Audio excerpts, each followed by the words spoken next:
শুক্রবার সকালে আরজিকর মেডিকেল কলেজের সেমিনার হল থেকে এক ট্রেনি ডাক্তারের মৃতদেহ উদ্ধার করা হয়। পোস্ট গ্র্যাজুয়েশনের দ্বিতীয় বর্ষের ওই পড়ুয়া গতকাল অনকল ডিউটিতে ছিলেন। আজ সকালে তার ক্ষতবিক্ষত দেহ উদ্ধার হয়। কিভাবে মৃত্যু হয়েছে তা নিয়ে রহস্য দানা বেঁধেছে। সকালে এই ঘটনা জানতে পেরে বিক্ষোভে ফেটে পড়ে ডাক্তারি পড়ুয়ারা। তাদের দাবি জুডিশিয়াল ম্যাজিস্ট্রেটের উপস্থিতিতে ময়নাতদন্ত করতে হবে। সেই সঙ্গে তাদের দাবি ময়নাতদন্তের ভিডিওগ্রাফি করতে হবে। এছাড়াও বেশ কিছু দাবি নিয়ে বিক্ষোভ দেখান ডাক্তারি পড়ুয়ারা।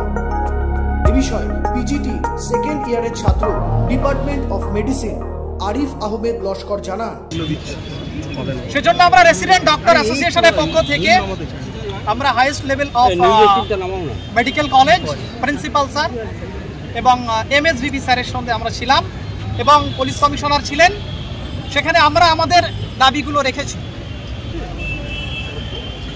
Judicial magistrate inquiry, not executive magistrate.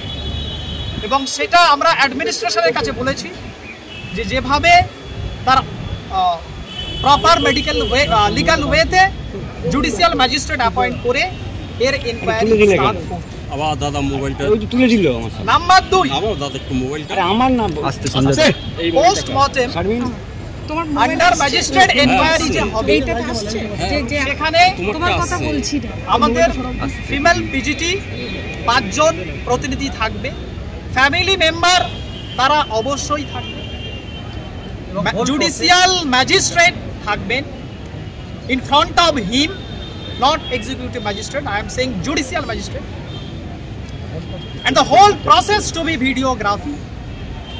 অন্যদিকে হাসপাতাল সূত্রে জানানো হয় ম্যাজিস্ট্রেট ইনকোয়ারি হবে এই কেসে, হ্যাঁ, আর এটা পোস্টমর্টমটাও নিউট্রাল জায়গায় হবে আন্ডার ভিডিওগ্রাফি।